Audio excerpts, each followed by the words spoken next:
Charge!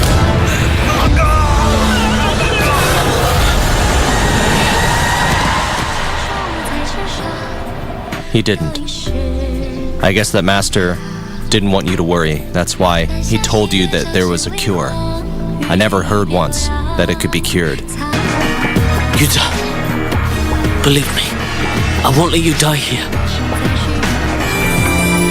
月圆风般吹散沉香，江南气烟上，抓一味当归入药汤。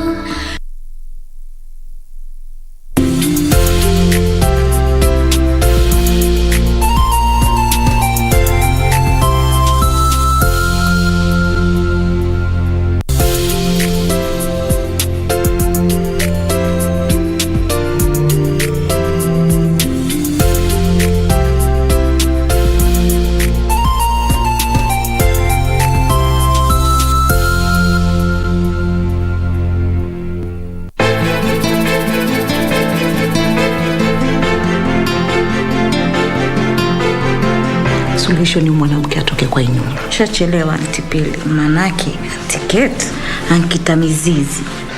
Na of late mke wangu umekuwa na hizi homa za ghafla ghafla. Nini ni mbaya, my dear? Kwa siku zote Mungu wangu mimi wanakuambia huna jicho la kati. Huoni mbele kabisa. Hiyo kuroga hiyo. Wacha nikwambie, nimechoka kuishi na wachawi ndani ya nyumba yangu. So leave my house. Ondoka bwana.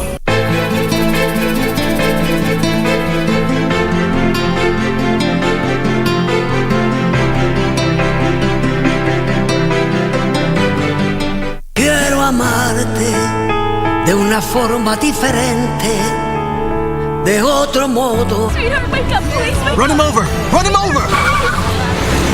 I thought the Lucretia had him killed. Oh, sorry, no.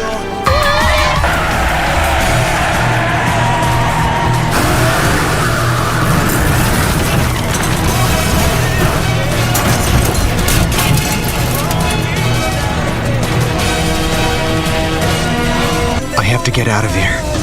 I can't let them put me in prison.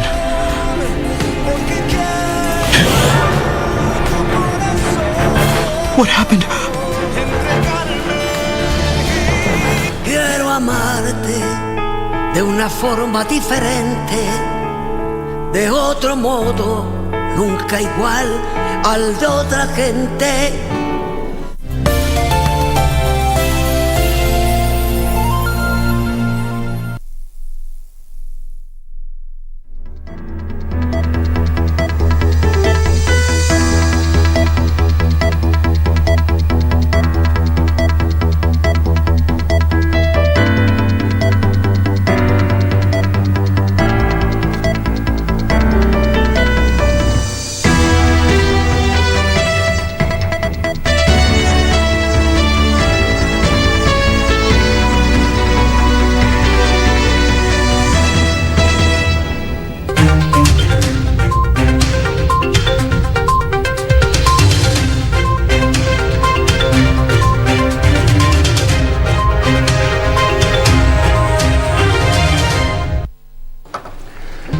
It's the 30th day of August 2021. It is Monday and you are in time for KBC Prime Edition. Good evening, my name is Mboya. My name is Museo. Thank you for joining us for a comprehensive bulletin of all these events that have been happening here in Kenya and around the world. And that includes business news and sports. And tonight we do it differently. Cynthia Nyamai is on standby. Cynthia.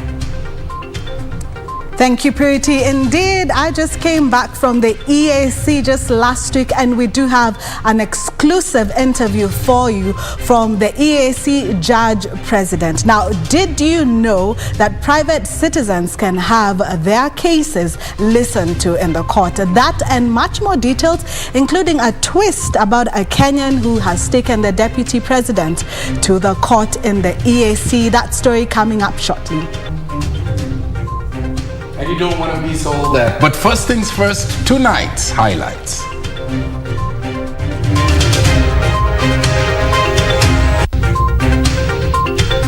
Tuliona nyumba imeanza kuteremuka, tukaona mwishi mwingi, alafu hiyo nyumba ikaanguka.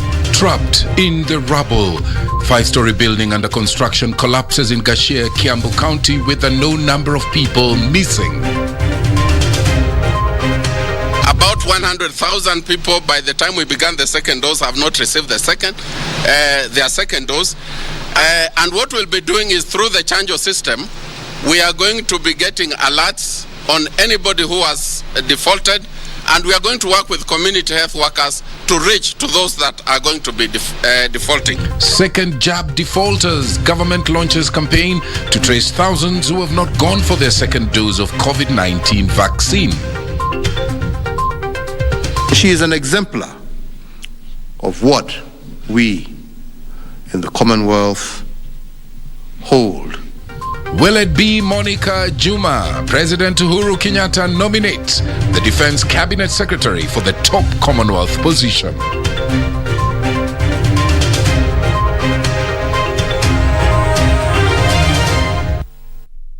Many thanks indeed for making time to be with us. At KBC Channel 1 News, at Purity_Museo, at Mboya24, the hashtag to use tonight is Prime Edition. Susan Thuku is our sign language interpreter tonight. And let's begin on a rather sad note. Several people are feared trapped after a 5-story building under construction collapsed in Gashia, Kiambu County. Several workers managed to escape from the rubble following the 3 p.m. incident. It is not clear the exact number of people trapped in the debris. Kiambu Police Boss Ali Nuno said that a rescue mission is ongoing and no death has so far been reported. On Monday afternoon, this 5-story building under construction in Gashia, Kiambu County, collapsed, killing one person, with some said to have been trapped in the debris. The 9 who were rescued from the rubble were rushed to Kihara Level 4 Hospital with injuries and are said to be in stable condition. The building is said to have caved in at around 2 p.m. when the workers were putting up a slab for the 6th floor. Katika masaa kama ya saa 8:30 hivi mchana ndio tuliona nyumba imeanza kuteremuka, tukaona moshi mwingi, alafu hiyo nyumba ikaanguka. Nikatoka nje nikaanza kutafuta vile nitaanza kusaidia. Nikapiga simu, nikapigia MCA wetu, nikapigia makasi na watu wote na chief walitusaidia kwa sababu walituma gari Savaya kuja kutusaidia. According to witnesses, some of those trapped in the building were painters and welders working on the windows of the building. Witnesses described the collapsed building as having been hastily constructed. Kwa ghorofa ya 3, watu wa hii kijiji walijitokeza na wakaona hii nyumba imeinama kidogo, na wakaanza kuteta, wakaanza kusema hii nyumba imeinama na kwa nini hii nyumba imeinama. Lakini mbali hata mafundi walikuwa hapo, fundi akatolewa, yule alikuwa hapo na akaletwa mwingine. Huyo mwingine mwenye aliletwa akasema ataendelea na hii nyumba na atailainisha. Lakini sasa ikifika ghorofa ya 5 ndio hizo nyumba imebomoka, lakini ilikuwa na taswishi kutoka kitambo. A search and rescue mission is still underway, and personnel from the National Disaster Management Unit and the National Construction Authority are at the scene to assess what could have caused the building to tumble down. Ben Chumba, Prime Edition. And to the country's COVID-19 update, Kenya has recorded another 346 COVID-19 cases out of 3,553 samples screened in the last 24 hours. The new figures represent a positivity rate of 9.7%. In the latest data released by the Minister of Health, 10 more deaths have been recorded, all of them from late audits conducted on diverse dates in August 2021. This places the total number of fatalities at 4,720. Globally, over 216 million cases have been reported, with the number of fatalities standing at slightly over 4.5 million. This is according to data from Johns Hopkins University.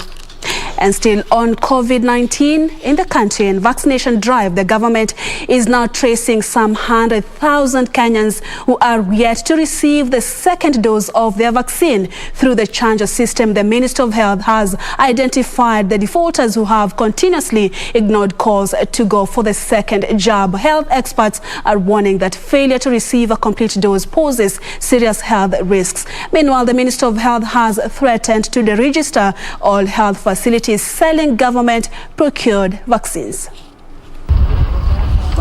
So far, close to 800,000 people have been fully vaccinated against the deadly COVID-19 disease, with a total of 2.8 million doses administered. The Minister of Health has, however, identified several defaulters yet to receive their second dose, despite receiving alerts to do so. About 100,000 people by the time we began the second dose have not received their second dose.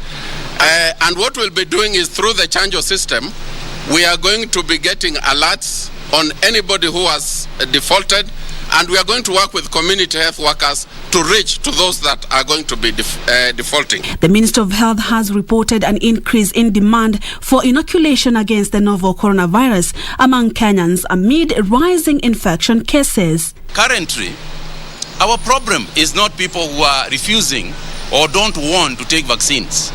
Our problem is having sufficient vaccines for those who are willing. You can see queues of people all over the country who are looking for vaccines. Health Cabinet Secretary Mutahi Kagwe said that Kenya is mulling over the approval of several types of COVID-19 vaccines, even as he warned against the sale of COVID-19 vaccines. Any facility that will not account for doses issued will not be issued with any more vaccine doses and will be delisted. At the same time, any private facility that will be involved in any impropriety will be deregistered with immediate effect. Dr. Willis Hakwale, the chairman of the COVID-19 Task Force for Vaccine Deployment, said that the government has invested in robust infrastructure and manpower to ensure the vaccination exercise does not stall amid a huge turnout by the public. We are increasing our vaccination posts gradually from 800 to 3,000 towards the end of the year. That would therefore mean people can easily access vaccines in facilities close to them. It has come to our notice that some politicians have begun to politicize the vaccination process for their own political gains. This is not only immoral, but unacceptable and very disturbing. This has the potential of endangering the lives of our people and the public in general.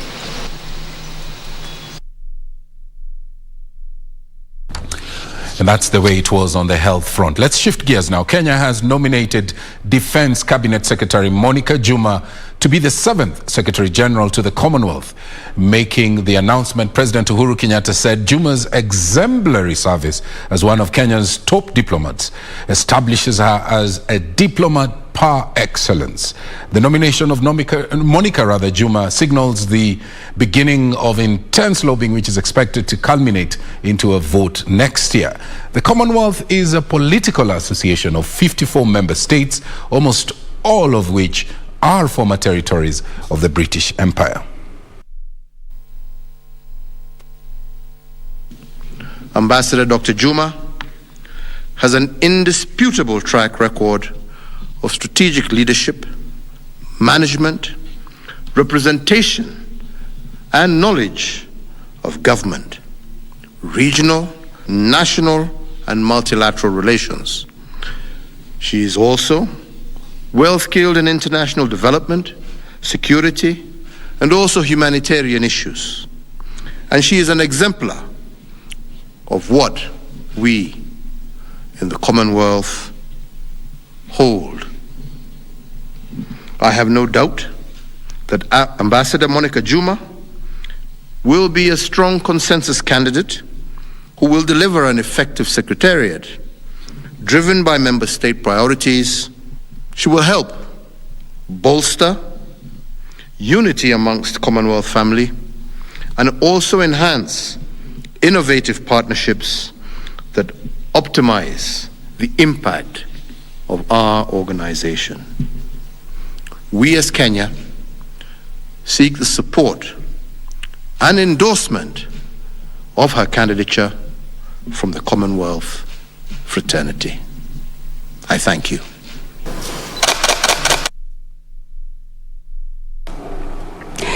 And Kenya missed opportunity to have Parliament pass the 2/3 gender role dampened Monday celebrations to mark the first 10 years of the National Gender and Equality Commission. Officiating at the event, Public Service Cabinet Secretary Professor Margaret Kobia said all is not lost, calling on Commission not to relent but work towards ensuring the 13th Parliament is gender compliant. And Timothy Kipnusu attended the event and filed the following report. National Gender and Equality Commission on Monday celebrated 10 years since its inception. It is here that the Commission Chair, Dr. Joyce Mutinda, urged the national government to allocate more funds to enable them propel their agenda to all the 47 counties. The demand is overwhelming, while our reach is inadequate. I think you heard our Vice Chair talk about 5 regional offices. The Constitution envisages we should be in every county. Dr. Mutinda has, however, revealed that the Commission has achieved much impetus in matters related to gender-based violence. She also said the Commission has so far done 80 audits in the transport sector, the status of child care, the state of the boy child, and that of the judiciary, even as she called for other government entities to subject themselves to the audit queries to confirm gender compliance.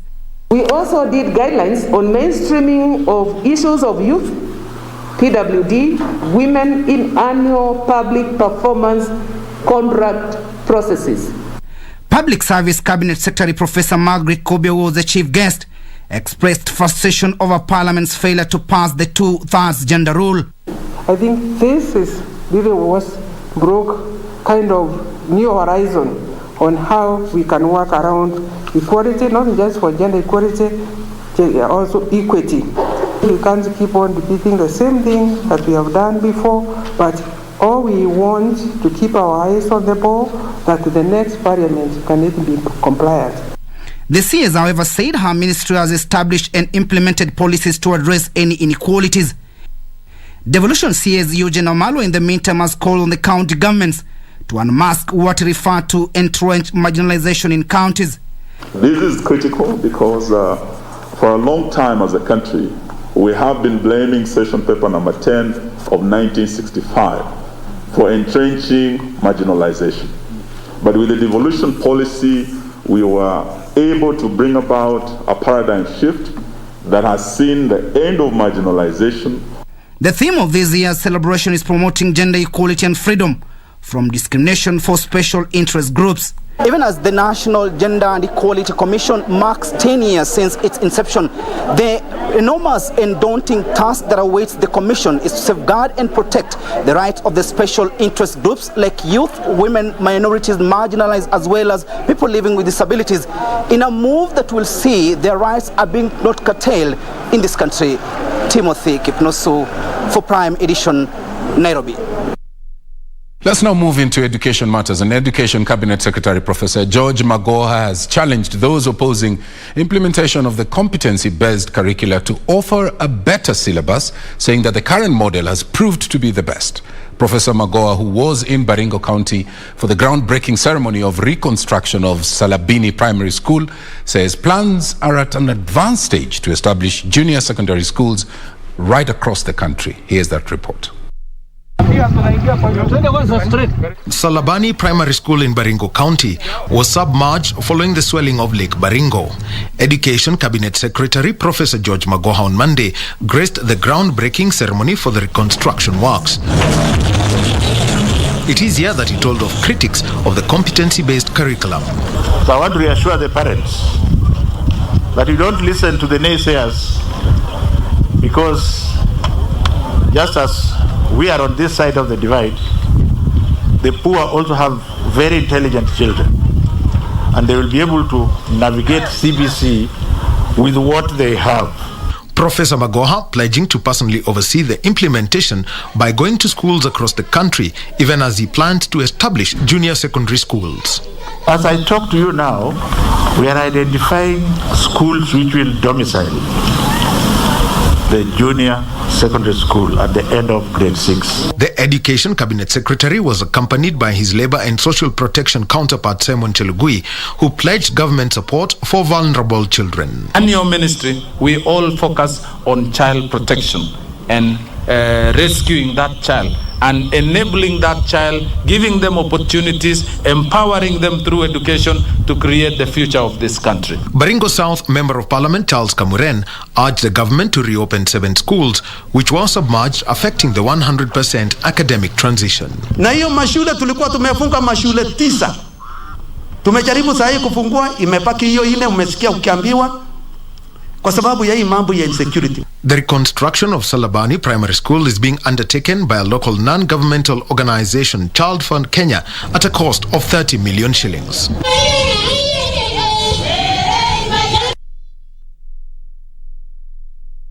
And a section of residents from Nairobi and Kiambu counties have been forced to dig deeper into their pockets to buy water for their households as they contend with water rationing. The residents who have been hit by acute water shortage accuse the vendors of taking advantage of the dry taps to reap much from water business. The development coming as the Council of Governors calls for an urgent review of the Water Act 2016 to allow county governments receive payments of water bills. Ben Chumba reports.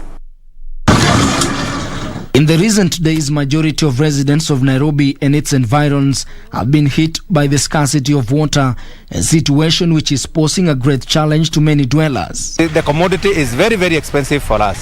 For instance, for about 22 units of water, we pay about 1,400 shillings to the water company. Many residents who have been forced to dig deeper into their pockets to buy water accuse the water companies of not observing the rationing schedule, claiming some areas have not received water for 2 months. Tunauzaga kulingana na kwenye umepeleka.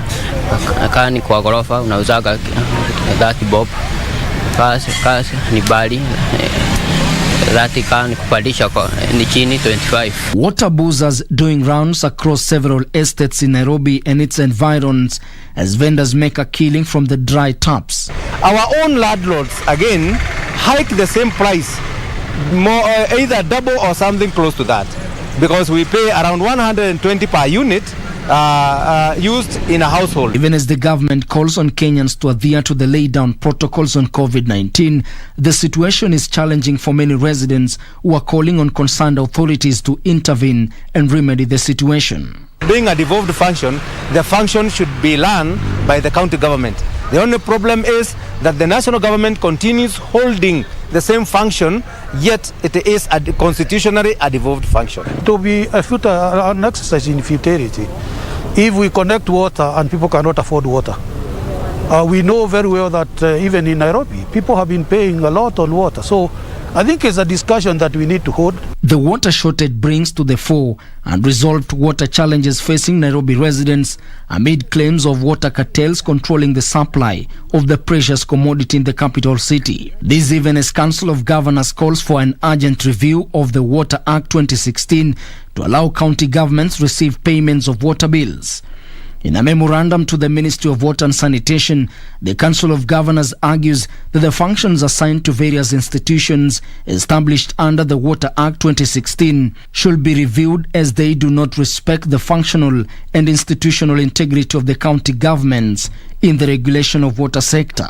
However, in what appears to be a disagreement over the water-related functions, the Ministry of Water and Sanitation maintains that the water resources are under the national government and not the county government. Ben Chumba, Prime Edition. Very well, a good place to take a short break right here on KBC Prime Edition. Right, keep tweeting at KBC Channel 1 News at Mboya24 at Purity_Museo. The hashtag is Prime Edition. Stay with us.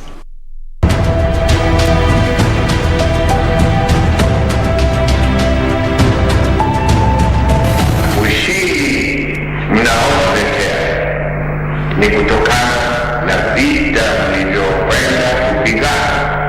Nasema vita kwa sababu labda nyinyi hamuoni wakati mnacheza, lakini mimi nikiangalia, sababu mimi napenda sana kuangalia mpira wakati unaletwa katika televisheni, naangalia sana. Na mimi wakati naangalia, mimi napiga tu.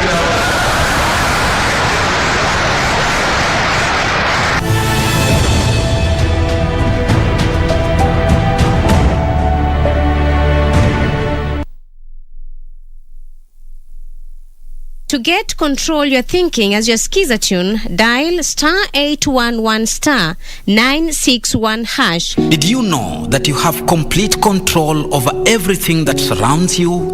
Yes. Fully control over all that comes out of the seas, the earth, and the universe. That control is your thinking. Good thoughts bear good fruits, but bad thoughts will always bear bad fruits. Control your thinking. To get Control Your Thinking as your skiza tune, dial *811*961#. *811*961#.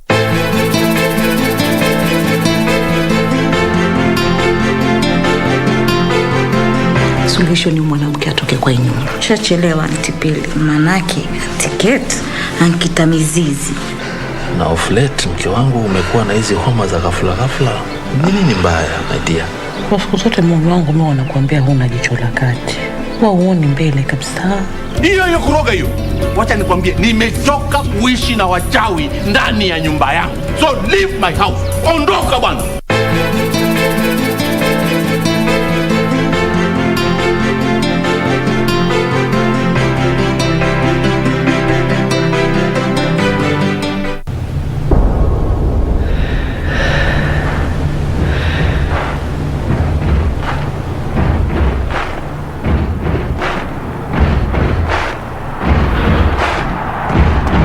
The excitement of the Olympic Games doesn't just stop there, as the biggest para-sports event, the 2020 Paralympic Games, gets underway from the 24th of August to the 5th of September in Tokyo, Japan. So, get ready to be inspired by these sportsmen and women with outstanding abilities, and look out for Team Kenya too in their quest for glory by watching all the highlights daily on KBC Channel 1, your true sports partner.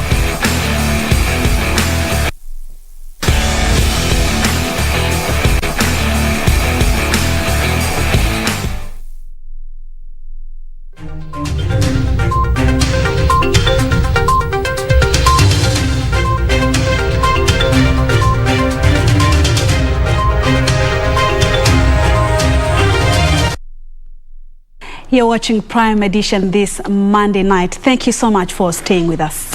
Moving on, the National Assembly will convene a special sitting Wednesday, and top on the agenda will be to approve the nominees to the Independent Electoral and Boundaries Commission. The legislators will also receive the report of the Education Committee on persons nominated to serve at the Teachers Service Commission. Suleiman Yeri reports. The National Assembly will reconvene on Wednesday morning to receive and consider a report of the Justice and Legal Affairs Committee on the vetting of 4 IEBC commission whose names were forwarded by President Uhuru Kenyatta. The committee last week vetted Juliana Cherera, Francis Wanderi, Irene Masit, and Justus Nyagaya to serve at IEBC. People want to be listened to. And if you don't listen to people will not listen to you. Well, the Departmental Committee on Education and Research, having considered the nominees of the Teachers Service Commission (TSC), will also present a report for the approval of Dr. Nicodemus Ojuna Anyang, Christine Kahindi, Sharon Jelangat Kisire, Ansita Wafuho, and Selesa Adano Abudo. Meanwhile, Makueni Governor Kivutha Kibwana has defected from Wiper Party and rejoined Muungano Party. Kibwana now says he will seek the country's presidency on the Muungano Party ticket, adding that he will soon officially launch his presidential bid. 2022 atakuwa katika debe na anaenda katika debe mpaka mwisho. Si ati tunataka tusimame tuseme kwamba tunajaribu, hapana. Suleiman Yeri, Prime Edition.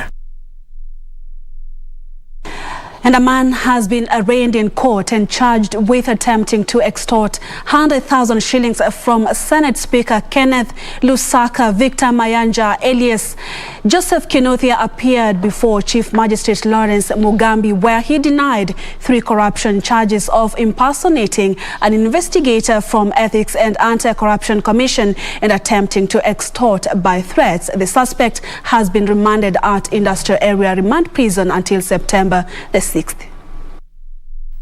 The prosecution is alleging that in March 2014, Victor Mayanja identified himself to the then Bungoma governor as an investigator with the EACC. Mayanja is also accused of attempting to extort 100,000 shillings from Lusaka through quid pro quo. Mayanja, who denied the charges, has been remanded until September 6th. Elsewhere, 2 Tanzanians accused of child trafficking have been released on 500,000 bond. Kuvi Paulo Silva and Sita Yohana were charged with trafficking disabled children for exploitation in Kenya. It is alleged that on diverse dates between the year 2019 and 2021 August, jointly with others not before the court, they transported and harbored a disabled child aged 14 years from Tanzania to Shaurimoyo in Kenya. The prosecution says the accused had intended to exploit and abuse the child's vulnerability.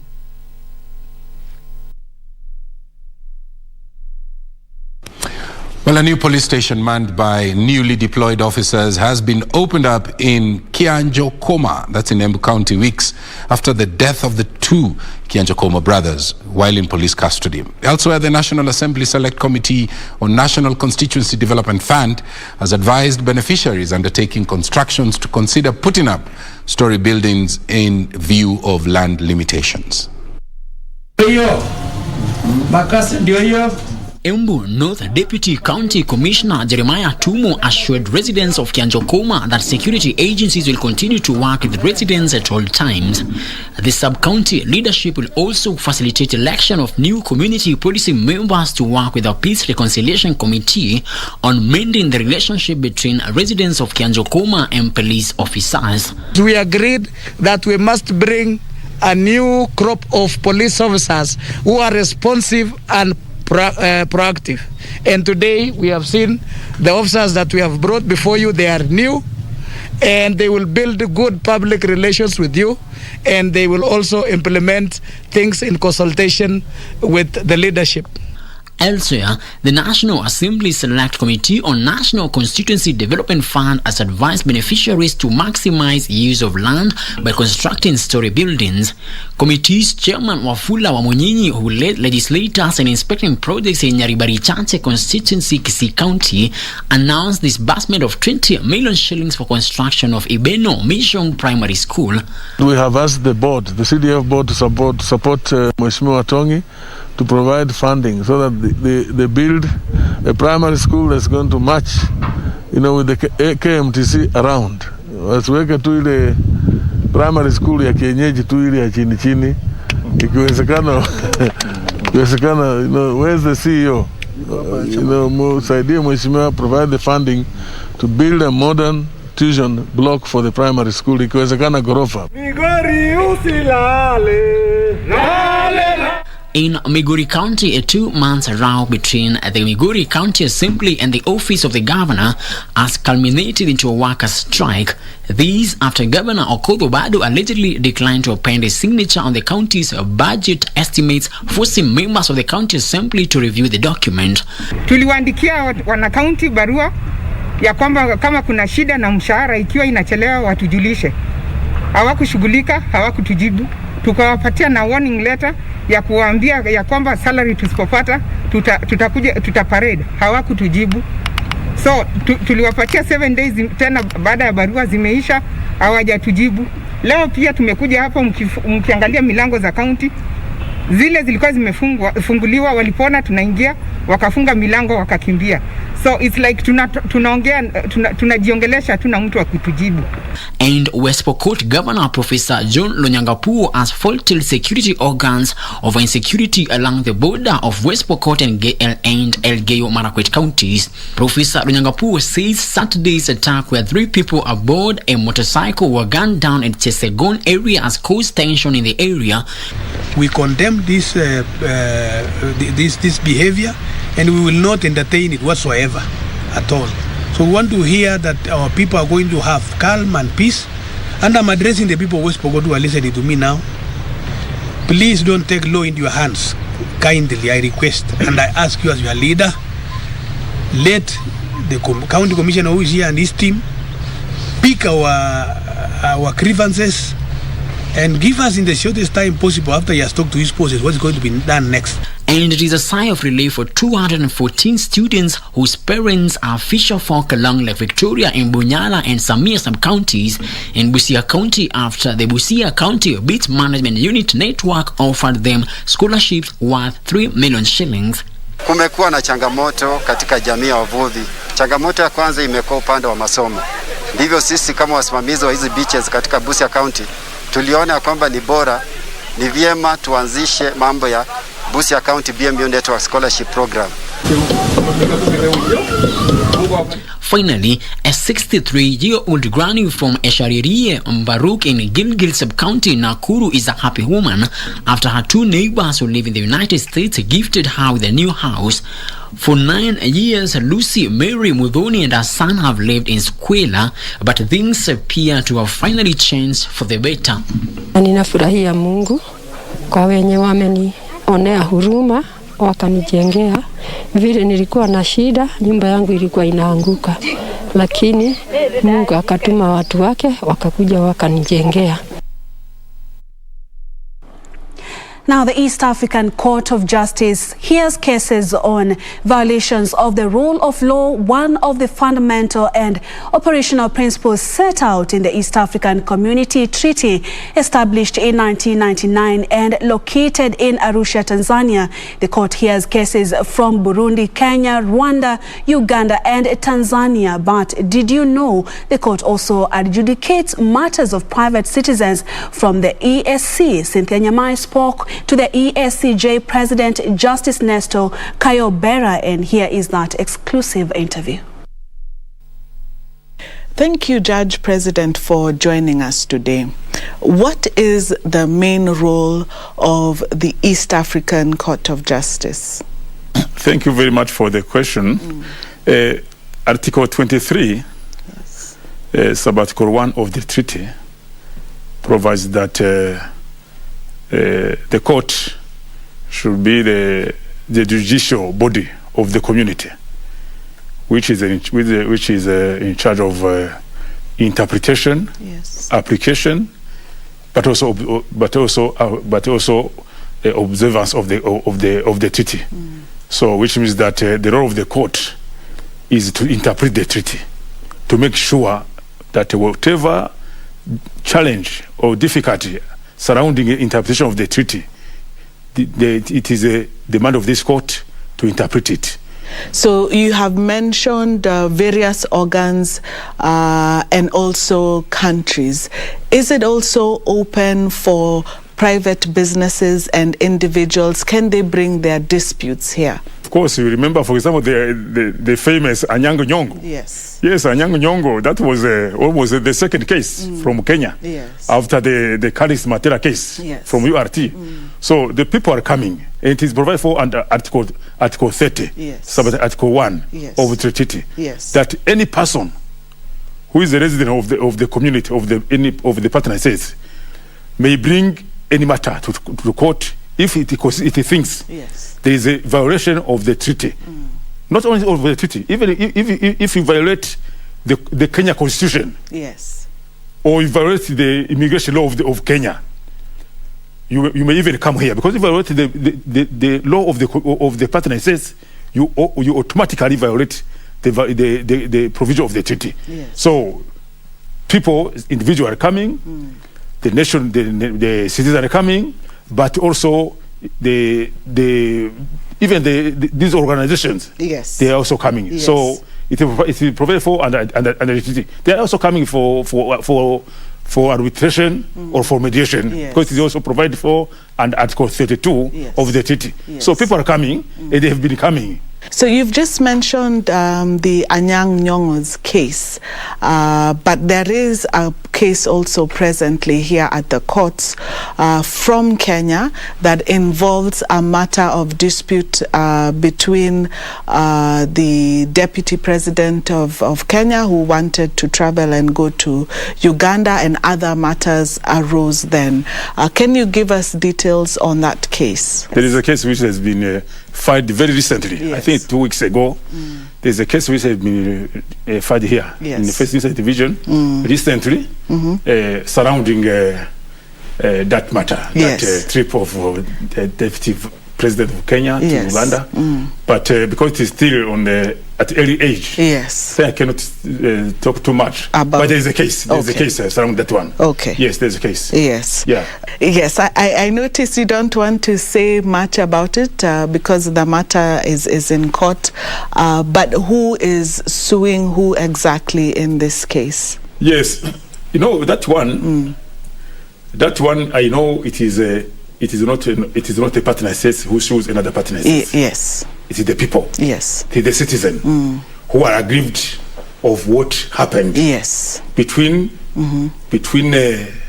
that situation. Yes. Yeah, that's the situation. Yes. So it is the citizens, whatever country they are coming from, because they may be from Uganda or from Kenya. Yes. Even from Burundi, because even the city of Burundi. Yes. If he thinks, for example, there is any person from another partner says who's being treated in violation of the treaty, he can sue the case. Yes. There are many cases against the government of Burundi which have not been filed here by Burundians, but by Kenyans, by Tanzanians, by Rwandans. So and they are received. Yes. So even for that one from that case, it is by the citizen. Yes. Yeah, but it's still on at the early age. Okay.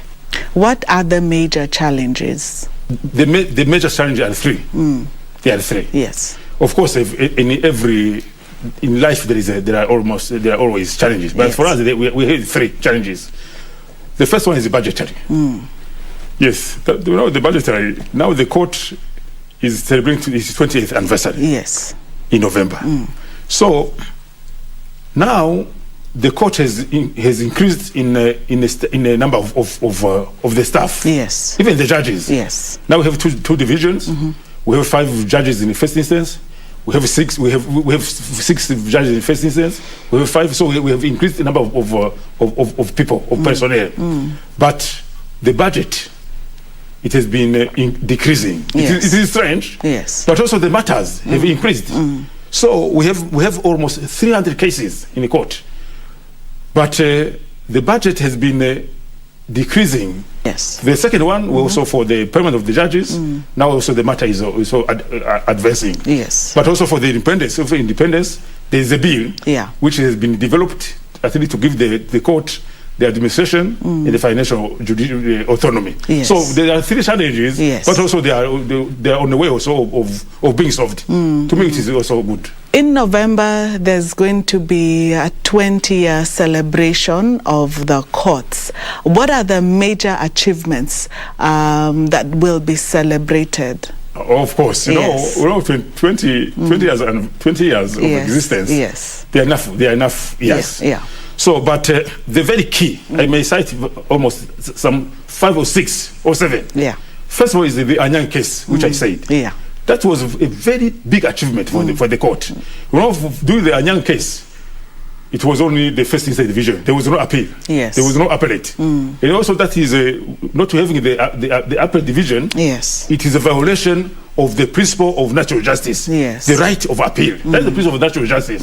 But when Professor Anyang Nyong came here, the treaty was amended to bring here the appellate division, which was very good because it was at least to abide to the principle of natural justice to allow the people of East Africa to appeal. So the appellate division was created because of the Anyang Nyong case. But also there was another issue of time limit. Yes. Before the Anyang case, there was no time limitation. But now when they amended the treaty, now the treaty was amended. And because before you come here, you must come here within 60 days since the happening of the activity. That's one. Yes. The other achievement which we made, very important, is about the Ziwa case, the Margaret Ziwa case. Well, it is a case, but it is an achievement. Why? Yes. Now the court has been making declaratory orders. You telling the partner, say, you may not do this, you may not do this. Yes. But when they removed in violation of the treaty, the court decided that they must be paid, the Margaret Honorable Ziwa should be paid damages. Yes. So now, if you violate the treaty, you also pay the damages. So now the the community paid the damages because of violation of the treaty. So that was another achievement, that you violate the treaty. Yes. It is not only declaratory, but also you also pay the damages. Another very important achievement is about the court registries. Now in every partner says we have the sub-registry. So the people of the community now should not come in Arusha to fight their cases. So you are in Nairobi. Yeah. If you want to sue, we should not sue only Kenya. Yes. If you are in Kenya, you should also sue any other partners. Yes. Or the community. You should not come here. Yeah. You just go to the sub-registry there. Yes. There is an office of the court there. You file your case, and then it is as good as you have filed here. Yes. But that's another very good achievement. That is the people. Yeah. We brought the court near the people. Yes. Which is also very good. We also now filing the case here. It is free. Yes. Before it was not free. Now it is free. Why it is free? Because the community, Article 7 of the treaty says that the community is a people-centered, is a market-driven. Because that is the lacuna of that one. Yes. It was what made the first community to fall. Yeah. So now those are very, very important achievements. But another very important is about e-filing. Now e-filing. Yes. So now we are not coming, even when we come here to this court. Now we are not coming with the files. Yes. Because now it is e-filing. Then people from the partner said they may file their cases. Yes. Online. Yes. Which is also very good. But also the other very big achievement is about the case management. Yes. And also the recording system. Now, because of the court management, the recording. Now, whatever we do here, we don't write. No, there's a person who is sitting in the chamber there. Yes. She's recording. Yes. So after we leave here, we all the proceedings we have, which is also good. So you can come here, you go to court here. After the proceedings, you get a copy of all the proceedings. But also the court management now, even during the COVID, we could do our hearing without judges coming here. Yes. Even now, we are doing the hybrid sort of hearing. Now the judges are coming here. Yes. But the advocates, those who are there. But now we are trying to decide that if even the lawyers who may wish may come. Yes. But now they have not come. Yes. But yesterday we made the executive committee meeting. Yes. So that we can allow the lawyers who wish so that they may come because they requested. Yes. There are sophisticated cases. For example, the Central Bank of Kenya. Yes. Is the Central Bank of Kenya case against the Attorney General of Kenya. Yes. Those are very, very, very big cases, complicated ones. Yes. Sometimes the lawyers they are thinking the attorneys they think that they may come. Yeah. And then they argue their cases here in court. Yes. But also we see how we can also abide the protocol of COVID. Yes. A lot of times when there's a dispute between countries, we see that they don't come to court but instead mediate amongst themselves. Is this something that you would recommend? Of course. The court. Yes. Not only the international courts. Sometimes they are not there to resolve disputes. Yes. Especially political disputes. Political disputes are not resolved, mostly are not resolved in court. Yeah. It is why, because in international law, this is an international court, which is created by the partner states themselves. So, say the court was established in 2001, there is no single case of one partner states who has sued another partner state here. Yes. They try to go through the Council of Ministers to avoid the court. Yes. And it is proper. Yes. To me, it is proper. Even at home, if you see the wife has taken the husband to court. Yes. Sometimes things are too much. Yeah. And other things may come there. Yes. So I think the partner says the governments. They opt to go diplomatically and politically, not to come to court. Because if they come here to us, they never know the decision of the court. Yes. But for the politicians, I think they opt not to resolve their matters politically, diplomatically. Yes. To me, it is proper. Yes. But also, they of course, they use also the council, the summit, the council of ministers. Yes. And they've tried. Yes. The people who thought, the people who thought. Yeah. There have been a case between Rwanda and Burundi here in court, but there's no case. Yes. They decide to go politically, slowly, Yes. and tomorrow after tomorrow, their matters will be solved out of the court. Yes. It is proper. Yes. Yes. Thank you so much, Judge President, for joining us today and just breaking down the duties of the court and even building confidence that this is a court for citizens of the East African community where they can find justice. Thank you. Thank you very much. Thank you. Well, ESCJ President Justice Nestor Kayobera speaking with our very own Cynthia Nyamai. Absolutely. And Cynthia Nyamai, once again, will be back with the day's business. Stay tuned. Now let's move on, where the government is reducing the low tourism season period to 3 months in a new tourism classification plan due to take effect from next year. According to Tourism Cabinet Secretary Najib Balala, the government is overhauling the national and game park entry fee by basing it on weather patterns. The revised tourism calendar classification will see this low season restricted to the long rain seasons during the months of April, May and June, while the remaining months would be categorized as the high season. In Kenya, the low tourist season is usually in April and May, while June to September, as well as January to March, are regarded as a peak season. The period between October and December is regarded as a shoulder season. First of all, remember during COVID, we gave a 50% discount on both domestic and international visitors. That discount has been extended to end of the year.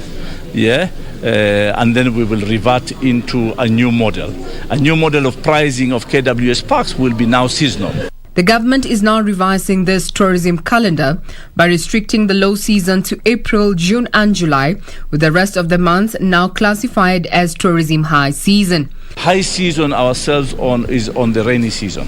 So it's not about tour international or domestic market. If it's raining, you can go to the park. This comes in the wake of an intense charm offensive to woo domestic tourists, a niche that is currently contributing over 70% of the tourism industry earnings since the COVID-19 travel restrictions. But the biggest market that we highly appreciate is the domestic market. That has done wonderful, and it has sustained the economy so far. So far, Kenya has recorded 600,000 tourist arrivals in the first half of the year amid growing uncertainty over the COVID-19 pandemic.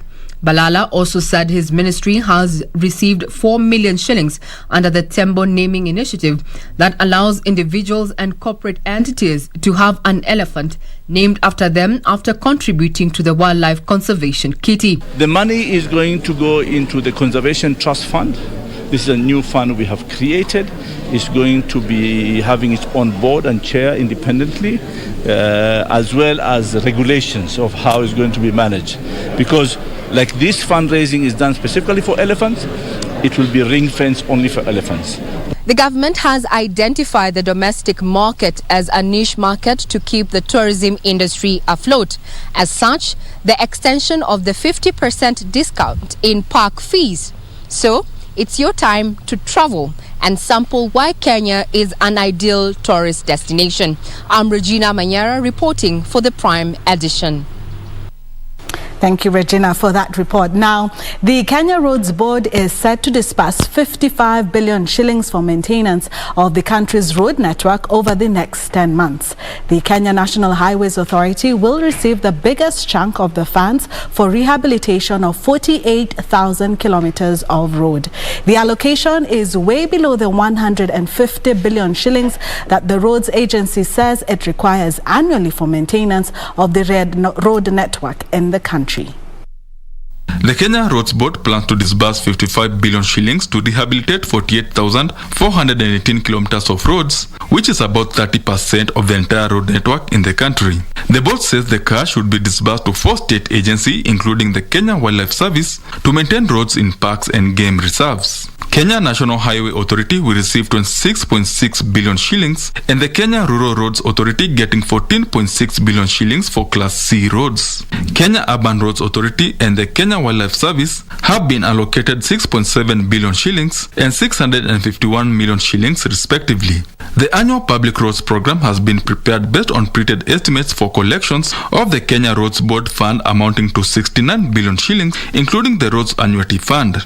The board's Director General Rashid Mohammed said, quote, "The annual public roads program has been prepared in close consultation with the roads agencies to ensure government's strategic objective of attaining the Big Four agenda and realization of the Vision 2030 are incorporated in the program." End of quote. The total plan length comprises of various work categories, which include routine maintenance on 25,361 kilometers, periodic maintenance on 916 kilometers, performance-based maintenance contracts on 9,422 kilometers, sport improvement on 7,695 kilometers, and upgrading on 24 kilometers of road across the country. In its 2018-2022 strategic plan, the Kenya Roads Board said it requires 150 billion shillings annually to maintain the country's road network. Benson Rioba reporting for Prime Edition. Now to agriculture, where the Kenya Tea Development Agency has imported 65,000 metric tons of fertilizer that would be sold to small-scale farmers at a subsidized rate of 2,500 Kenya shillings per bag. KTDA Chairman David Githogo says the 1.5 million bags consignment will be distributed to farmers in the shortest time before the onset of the short rains. Speaking in Mombasa during an induction workshop for 54 tea factories managers on good corporate governance, KTDA Chairman David Gichoge said there is a need to maximize on available opportunities presented by the subsidized fertilizer to boost production. Gichoge urged farmers not to resell the subsidized fertilizers but use it to increase production. Reforms is still ongoing, and we are also engaging various stakeholders to ensure that the reform are able, including the implementation of the Act 2020, Tea Act, and we are engaging with the various stakeholders to ensure that these reforms are geared to ensure that the farmers benefit more. We have one court cases that I think there is a consolidated case where we hopefully the case will be able to be concluded so that we are able to move forward and be able to help farmers. KTDA plans to subsidize the fertilizer to make it affordable to farmers. He said among other issues they discussed with the managers of tea factories is improvement of infrastructure for safe transportation of tea, value addition, more marketing of tea, and sustainable economic activity to improve living standards of farmers. We are proposing, and as part of the pillar that we have, we want to ensure that also we encourage the diversification.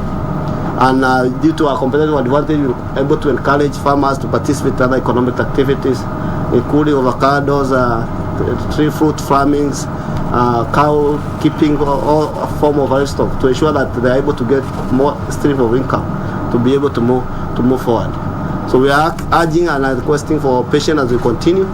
We will be able to do the reforms that we are going. For Prime Edition from Mombasa County, I'm Michael Mondiga.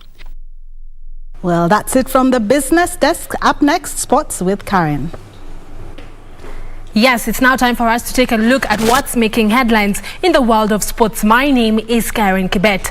Now, Kenya today bagged her first medal at the ongoing Tokyo Paralympic Games after Nancy Chelangat won a bronze medal in the women's 1500-meter T11 category at the Olympic Stadium. Chelangat clocked 4 minutes 45.58 seconds to finish third behind Rodriguez Saavedra of Mexico and Kotzi Luizan of South Africa, who won gold and silver respectively. Kenya's elusive medal at this year's Paralympic Games here in Tokyo, Japan, finally presented itself this morning courtesy of Nancy Chelagat Koech in the 1500 meters T11 final. Nancy, a silver medalist at the Rio Paralympic Games, guided by his elder brother Geoffrey Kiplagat, fought hard to deliver a bronze medal for Kenya in a race which saw Mexican athlete Monica Olivia Saavedra smashing the world record in a time of 4 minutes 37.40 seconds. Nancy, who was encouraged by his brother Geoffrey, registered her season's best time of 4 minutes 45.58 seconds. Nilijaribu kabisa. Ya mwisho, bratangu akaniambia hii ni ya mwisho Chela. Kick. Na nikaki. Nikafika 200, akaniambia umefika 200. Ngangania Chela, karibu tushika hawa. Twende. Nikaenda. Ingawaje tulikuwa tumeluso, but nikaongelesha yeye, so akatia bidii. Nikamwambia bado 400 meters, tukafika 300, 200 ndio akajikakamua vizuri, akaweka bidii yake. So baada kuna mwingine tulikuwa tunafuata, nikamwambia mwenye tunafuata si mbali, na ingawaje yeye alikuwa mbali, lakini nilikuwa naambia njoo aweke bidii. Kenya's ambassador here in Japan, Her Excellency Tabu Irina, immediately made a call to congratulate Nancy for the achievement. Yes. Hongera sana. Thank you. Kongoi kabisa. I'm so excited for you. Thank you. There was drama in the men's 1500 meter T11 heats, which witnessed Kenyan athlete Eric Kiptosang and his guide David Korir being brought down by Brazilian athlete Agripino dos Santos to finish last in the heat. The Kenyan officials, led by the president of KNPC Agnes Olwoch and Secretary General Elijah Aliero, appealed immediately and Eric Sang was reinstated to advance to tomorrow's finals, while the Brazilian disqualified under Rule 18.2b, which prohibits obstruction in a race. KNPC Secretary General Elijah Aliero explains on the appeal. Kwa sasa tumefanya appeal na yule mchezaji wetu amekubalika kwamba kesho ataweza kuingia katika finali. Maana walipocheza ile video wakakubaliana na sisi kwamba ni kweli alifanya kusukumwa. Eric Sang and his guide runner David Korir speaks about their encounter. You are well prepared. We are ready to fight for it. Yeah. That's what I can promise you. With my athlete, I promise you we are well prepared. Niko na endurance ya kutosha. Niko na mileage. Naamini hii 1500 itachikamua. Mungu tu atuongoze. Tomorrow's final race, which is slated for 9:38 a.m., will see Eric Sang having a new guide runner, Eric Kirui, following his usual guide, David Korir, being injured. It will be Kenya's last event at this year's Paralympic Games. Reporting for KBC from Tokyo, Japan, I am Elina Shiveka. Thank you very much, Shiveka, for that detailed report.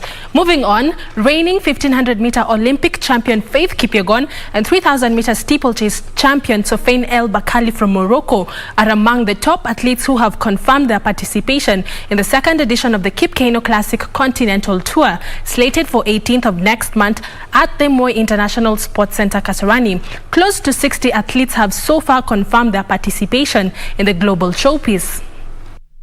Yeah, I think we're seeing All is set for the 12th and final Gold Label Continental Tour, which will be held in Kenya for a second time, with at least 20,000 fans expected to be allowed to attend the event. The co-event will be held on 18th of next month, but will be categorized by discretional and national events, which will be held on Friday 17th same month. We want to have full lines, like the 5,000 meters, which is going to be discretionary, the 1,500, 800 discretionary. So we need only the 800 meters, we need only 8, 1,500, we need 12, 5,000, we need 15 per event. So those are the areas that we are looking into. Because it's an international event, we have to go by the standards. I'll tell you that Faith Chepngetich is going to run the 1,500. That is the big one that we are going to have. She has already confirmed to be running there. We have also Helen Obiri, who is also going to run, and many others. Also the Olympians who are there. 1,500 meters will be, we have Emmanuel Korir, who is going to be there. Kipkeino Classic Continental Tour is vital as athletes participating in the co-events will have a chance of hitting the qualifying marks for next year's World Athletics Championship in Oregon, United States of America. Frederick Moki for Prime Edition. And Moki's report brings us to the end of the sports news that right here at KBC Primetime Edition. It's a good night from me, Karen Kibet, but I do hand you back to Purity and Tom. Thank you, Karen. Kongoi. Kongoi. Kongoi. Kongoi sana. Kongoi sana. But I like that story. That's why I had to go there. So we We wrap it up? We wrap it up. Remember, tomorrow is Tuesday. So tomorrow is Tuesday. We are back on air for Prime Edition. And thanks to you for your company and a lot of feedback. And people are watching tonight. Jeff Jerix on Twitter. You are tuned in from Kikuyu. Thank you from Mtuapa. Thanke Shaban said you are also tuned in. And Joe Ngolo. We have to wrap it up. But thank you so much. Let's keep this conversation going, of course, online at KBC Channel 1 News, the hashtag Prime Edition. I'm Purity Museo. Lensa Odingo has been our sign language interpreter tonight. Until tomorrow, it's a good night. And thank you so much. We trust that the last hour or so was worth your while on the day that the government said it's tracking some 100,000 Kenyans who are yet to receive their second dose of COVID-19. And that excludes me and Purity Museo. Thank you for watching. I'm Mboya. Good night.